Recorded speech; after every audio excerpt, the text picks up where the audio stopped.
Et c'est vrai que ça s'est un peu tout décanté en même temps. J'ai passé le cap de ok, en fait, je vais sauter de falaise parce que j'ai envie de faire ça. Sautons des falaises. Et petit à petit, super idée. Voilà, petit à petit, j'ai un peu suivi mes rêves. Alors moi, contrairement à d'autres, je suis peut-être moins dans le business, beaucoup dans le kiff. Hello les amis, j'espère que vous allez bien et bienvenue dans cette vidéo de témoignage de l'académie. Aujourd'hui, on accueille Jude. Ou Judy, mais je pense que c'est Jude. Jude, ça te va bien. Ça te va très bien, Jude. Alors, Jude, c'est un profil assez particulier, puisque elle va vous raconter rapidement, mais c'est une kiné qui maintenant fait du base jump, donc elle saute des falaises. Voilà, on mettra une petite vidéo quelque part, je ne sais où, pour montrer tout ça. Et elle fait des trucs de ouf et c'est hyper inspirant. Je sais que tu inspires beaucoup de monde dans l'académie, mais parmi tous les... Je ne sais même pas combien tu es d'abonnés aujourd'hui. 134 000 abonnés, donc vraiment la classe. Alors quand elle est arrivée, c'était pas trop ça dans l'académie. On n'était pas là du tout. Je sais même pas combien tu avais d'abonnés au début. Je sais pas, une centaine, 200, 300. Oui, un peu plus, mais petit peu plus. C'était pas du tout. C'était, ouais, on n'était pas là, mais en tout cas, là, elle a pété le game sur Instagram et surtout dans sa vie à côté aussi.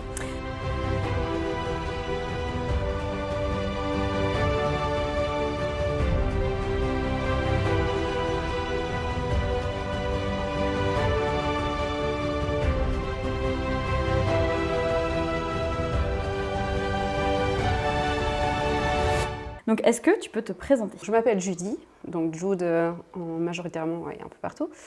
J'ai 34 ans, je suis belge, ça fait 12 ans que je suis expatriée en France, dans une vie un peu plutôt nomade, je pense qu'on peut la définir comme ça.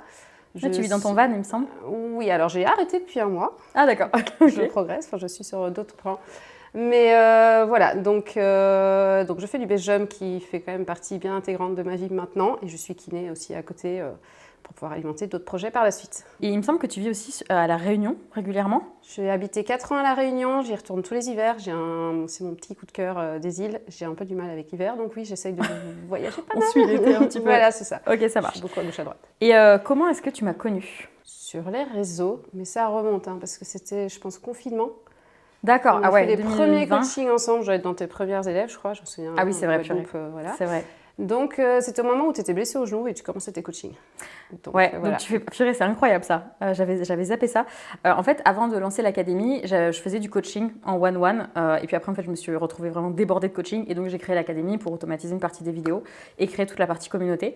Et en fait, je m'étais pété le genou. J'avais une fracture du genou et donc je faisais mes coachings depuis mon lit. Et donc, je pense que ça fait partie des gens que j'accompagnais. Je crois que c'était en Guadeloupe à ce moment-là. C'était en Guadeloupe, ouais. C'était en janvier 2021. Tu n'étais pas au top de ta forme à cette époque-là. Non, ça a bien changé. C'était compliqué. Mais là, en tout cas, ça a carrément changé. Tu as switché incroyablement. Est-ce que tu peux nous expliquer justement ta situation? Bon, on va partir avant les coachings ou avant l'académie. C'est un peu la même chose puisque tu as enchaîné, tu as fait les coachings et ensuite tu es venue dans l'académie. Ta situation avant ça, financière, parce que aussi tu as fait des gros progrès là-dessus, je pense. Ça progresse. Ouais, on est pas mal. Personnel, professionnel, est-ce que tu peux nous expliquer un petit peu? Alors, vu que j'étais assez nomade, c'est vrai qu'étant expatriée et un peu partout, clairement, c'était un peu le flou artistique dans ma vie. Alors, à ce moment-là, c'était aussi période de Covid, ce qui n'aide pas. Là, j'étais posée dans les Hautes-Alpes, tranquillement, avec ma petite vie de kiné, et quand même beaucoup à aider les autres à suivre leurs rêves. Donc là, c'était mon ex-copain à l'époque, mais donc beaucoup à faire en sorte que ça aille très bien pour les autres et à me dire je suis un petit oiseau en cage, moi là, qu'est-ce que j'ai envie de faire et pourquoi je le fais pas. Donc ça, c'était quand on a commencé un peu les coachings. Petit à petit, on avait d'abord commencé sur la course à pied, parce que je cours beaucoup en montagne aussi. C'est vrai, exact. J'avais pas mal évolué sur les réseaux et puis petit à petit, ça fait 12 ans que je fais du parachutisme. Et c'est vrai que ça s'est un peu tout décanté en même temps.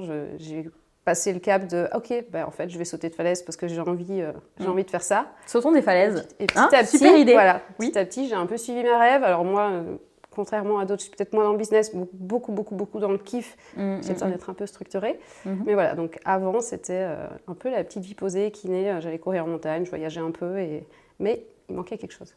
Il manquait du kiff, ouais. Et je me rappelle le tout début, donc tu venais de commencer un peu le base jump, donc en gros tu sautes des falaises, c'est l'idée.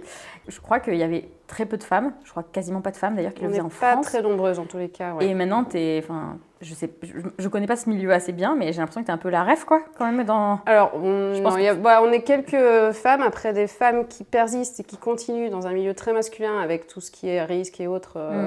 voilà, souvent, elles arrêtent assez vite. Ouais. On est quelques-unes, mais clairement, si on est 5%, c'est beaucoup.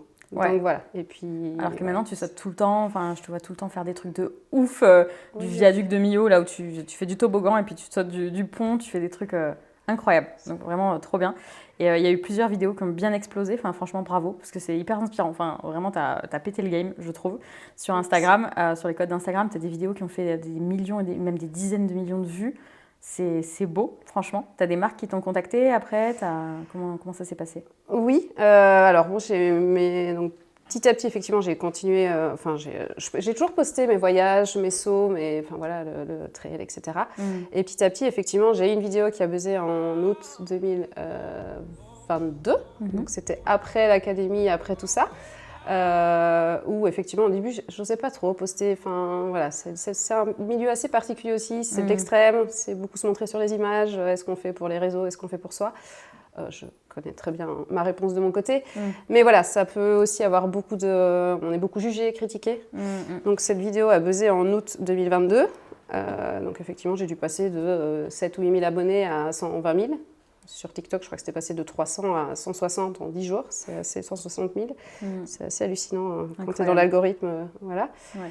Les 2 vidéos ont fait 33 millions de vues. Et oui, après, derrière, effectivement, il y a pas mal d'opportunités qui arrivent. Alors, je ne vis pas des réseaux et je ne veux pas en vivre parce que c'est une discipline très particulière et je ne veux pas être dans quelque chose où je risque ma vie pour faire des images, enfin voilà, je veux vraiment que ça reste ma passion. Mais effectivement, j'ai des collabs avec tout ce qui est caméra et autres. Et c'est vrai que quand j'ai besoin de quelque chose, les réseaux, ça aide. Tu écris, tu demandes et souvent, tu as. Tu l'as gratos, quoi. Voilà. C'est cool, trop bien. Voilà. Et donc, tu as fait quelques pubs et autres. Tu as fait des pubs aussi, je ne savais pas, trop bien. À chaque fois, j'apprends des trucs dans les témoignages. Ok, félicitations. La grande classe. Un réseau téléphonique belge d'ailleurs. D'accord, j'adore. J'apprends des trucs à chaque fois, vous faites rêver. Ok, et là du coup, donc ta situation avant l'académie, c'était c'est que tu kiffais pas. Enfin, tu étais dans une petite routine qui n'était pas vraiment toi à 100%. Du coup, t'avais pas toute cette visibilité-là, etc. T'avais zéro influence, entre guillemets, tu faisais pas de l'influence à ce moment-là. Et au niveau perso, c'était un peu... C'est vraiment, je suivais les autres. Tu suivais les autres, ok. N'ayant pas trop de repères et ayant l'opportunité des choix en tant kiné de pouvoir travailler partout, je faisais ma petite vie en fonction des autres. Mais du coup, après, quand tu te sépares, c'est un peu vide. Je crois bien que d'ailleurs, c'était un peu plus ou moins le truc à ce moment-là. On n'ira pas là-dedans, mais bref. Et le déclic qui t'a donné vraiment, qui t'a décidé à changer de vie, à faire les choses vraiment pour toi et te dire maintenant, j'ai envie de kiffer, j'en ai marre, quoi. C'était quoi? C'était vraiment notre coaching. Quand j'étais en Guadeloupe, je suis partie en Guadeloupe en plein Covid, en pétage de plomb. Je vivais avec mon copain qui n'a rien à se reprocher, mais bon, bref. Et là, c'était le déclic. Je suis un oiseau en cage, je suis arrivée en Guadeloupe, je me retrouvais moi. Et donc, c'était commencer à s'oublier et toujours essayer de calquer un peu pour les autres. Et donc là, je me suis dit, ok, là, il faut que je bouge. Et donc, j'ai pris, donc ça, c'était en, je sais plus, février, quelque chose comme ça. Et en septembre, tu as commencé l'académie. Alors, c'était en novembre. Du coup, oui. J'ai commencé à en parler en septembre. J'ai dû faire les préinscriptions en septembre, mais j'ai commencé l'académie, j'étais sur ta première promo. Ah oui, ça, c'était la première promo. Voilà. Parce que justement, entre-temps, tu te dis, il faut un truc en fait. Faut se bouger, là, il faut quelque chose de structuré pour avancer. Et... Depuis combien de temps tu as rejoint l'académie, du coup? Depuis la première promo, donc ça va faire 3 ans. Oh, c'est ouf, ça passe vite. Et là, aujourd'hui, est-ce que tu peux expliquer tes business avec l'influence ou tes investissements? Je crois que tu as acheté un van depuis, si je ne dis pas de bêtises. Voilà, j'ai pris l'académie, enfin, j'ai commencé avec l'académie. J'ai plaqué toute ma vie d'avant, donc j'avais plus de maison, plus rien. Donc j'ai mis toutes mes affaires dans une voiture, je n'avais pas de van à ce moment-là. Je me suis cassé le dos aussi, ce qui m'a donné 6 mois un peu de finances devant moi. Ça, c'est pour en revenir aussi à ton genou, mais qui te permet d'avoir vraiment du temps pour te concentrer sur toi. Assurez-vous, prenez toujours des assurances. Prenez des assurances, parce que sinon, des prévoyances et tout ça, c'est toujours fun. Qui m'a permis vraiment de commencer ma vie de vadrouille. Et derrière, j'ai acheté mon van, effectivement, en mars 2022. Et j'ai décidé vraiment de cibler ma vie sur le base et le kiff. Et je faisais des petits remplats, le base jump, pardon. Ouais, pardon. Et je faisais des petits remplats kinés par-ci par-là. Donc j'ai fait ça quand même pendant 2 ans. Donc voilà, là c'était vraiment le kiff. Et je sais qu'à l'immersion justement en mars l'année dernière, j'étais un peu entre guillemets hors case où tout le monde a besoin de trouver du temps pour faire des choses. Et moi je suis là, mais moi j'ai besoin qu'on me structure pour aller travailler en fait. C'est différent, ouais. Voilà, donc maintenant, clairement, c'est un peu mon fil conducteur à chaque fois à l'académie, c'est quand je commence à me perdre, à aller un peu trop sauter, entre guillemets, et à perdre mes objectifs financiers et immobiliers que j'aimerais bien suivre derrière. Voilà, c'est OK. On se remet dans l'académie. On se remet dans la case, ça remet des coups de case DA. Et pourquoi tu as choisi de rejoindre l'académie en particulier? Justement, parce que j'avais besoin d'une structure par rapport à ça. J'étais déjà sensible au développement perso, mais c'est vrai que c'était un peu Bagdad émotionnellement. Je comprends. Donc, et d'ailleurs, tes plus gros challenges, ça a été quoi? Depuis que vraiment tu t'es dit, bon, et maintenant je change de vie, je me lance dans le base jump à fond, etc. Ça a été quoi tes gros challenges? L'équilibre entre le kiff et le travail. Ok. Et là, c'est pour ça que j'ai rebasculé il y a un mois. Donc c'est vrai que, voilà. Ok, c'est-à-dire, tu peux nous expliquer? C'est que du coup, tu étais trop dans le kiff et passé dans le travail? Voilà, la vie en van, moi, et le kiff, c'est génial. Par contre, à un moment donné, tu te perds un peu. Ça perd un peu du sens, même si ça reste toujours génial à faire au quotidien. Donc, et puis, sur X temps, tu te retrouves toujours un peu avec les mêmes problèmes qui reviennent. Donc là, j'ai changé un peu. Je reprends un pseudo pied-à-terre pour avoir un pseudo poste fixe, une rentrée d'argent et derrière commencer à vraiment mes projets IMO cette année. Parce que tu vas me dire, ça fait 3 ans que tu me dis ça. Donc là, voilà. Attends, mais déjà, c'est incroyable. Mais je me suis vraiment trouvée maintenant ma voie toute seule, sans personne, sans dépendre de quelqu'un. Voilà, je suis mes projets.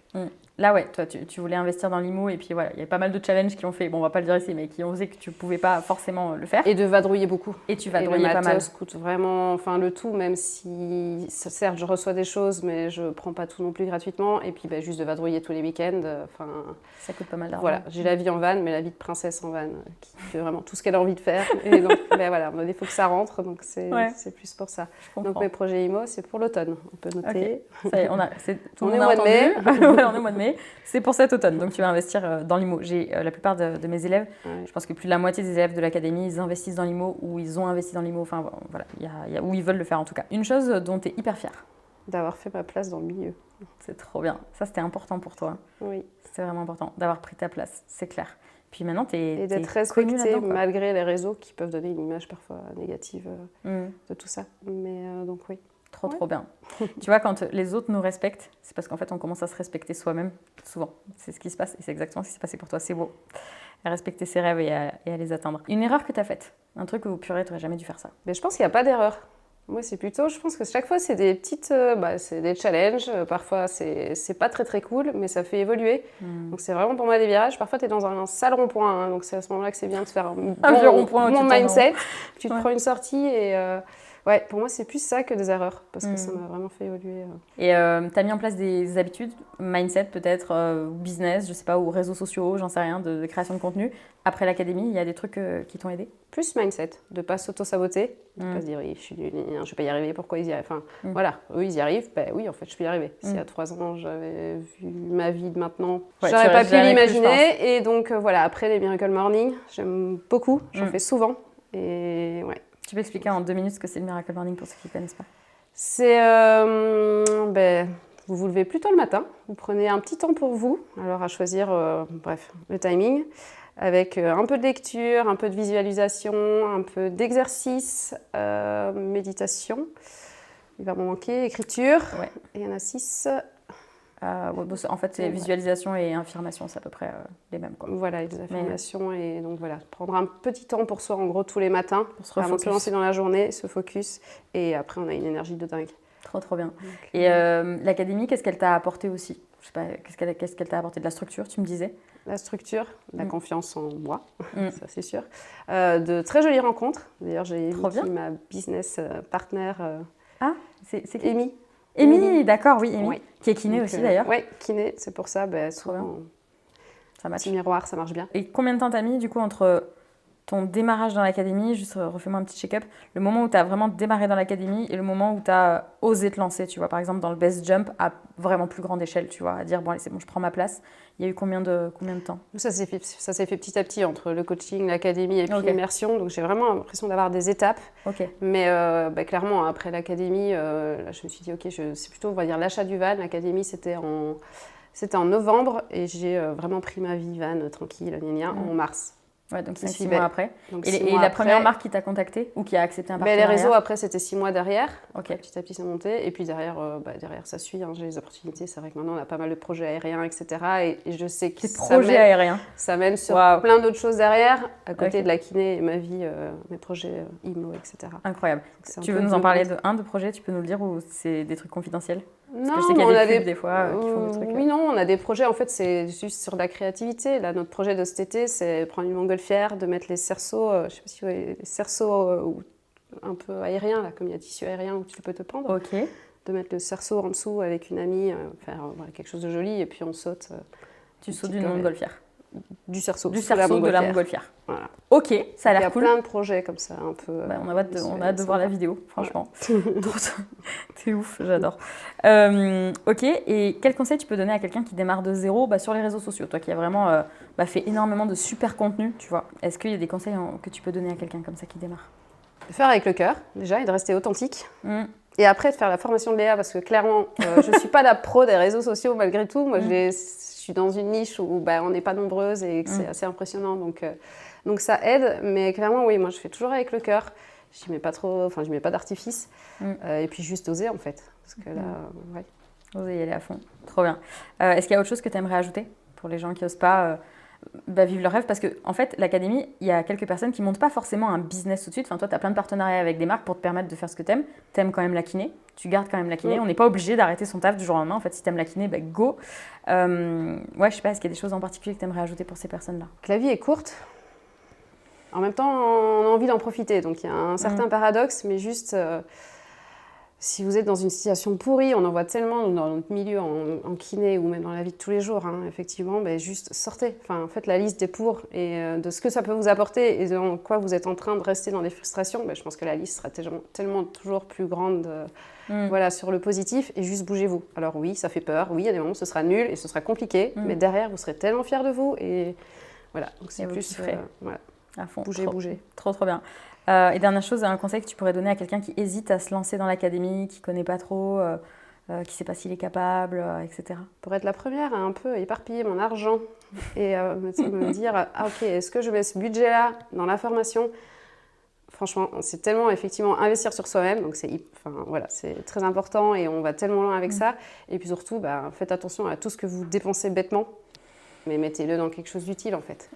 C'est voilà. Clair. C'est surtout ça. C'est beau, c'est trop la classe. En tout cas, merci beaucoup pour ce témoignage parce que tu es une personne assez atypique, comme beaucoup de gens en fait dans l'académie qui font des trucs très atypiques. Je me sens moins extraterrestre ici en fait par rapport à la vie. Mais tu vois, de faire du base jump, tout ça, et j'adore. Enfin, je trouve ça génial que tu aies osé prendre cette place-là parce que ça a inspiré énormément de gens. Et il y a des gens d'ailleurs qui ont démarré dans l'académie après, qui m'ont connue grâce à toi parce qu'ils ont dit ah mais attends, elle a réussi à faire ça, moi je vais faire la même chose, c'est incroyable et tout. Donc merci de les inspirer aussi, c'est trop cool. En tout cas, merci d'être venue, merci Jude. Et je te souhaite plein de super sauts, de plein de kiff, de toutes tes folies créatives là. Franchement, j'adore regarder ça. Ça me fait flipper de ouf. Quand je les regarde, j'ai le vertige des fois juste avec la vidéo. Mais franchement, c'est incroyable. Je t'attends toujours pour un saut en parachute. Oui, on verra plus tard. On va pas le faire en vidéo, cette histoire de saut en parachute. On verra après. Je me suis cassé le genou, j'ai un peu mal. On verra plus tard. Si vous aussi, vous voulez rejoindre l'académie, vous avez juste sous la vidéo un lien pour les prochaines sélections. Vous pouvez vous mettre sur la liste d'attente. Je sais pas quand auront lieu les prochaines sélections au moment où cette vidéo sort. Donc, n'hésitez pas à vous inscrire sur la liste d'attente, à m'écrire un petit mail à contact@travelcogirl.fr ou à m'envoyer un MP sur Instagram, ce sera avec grand plaisir. Ciao.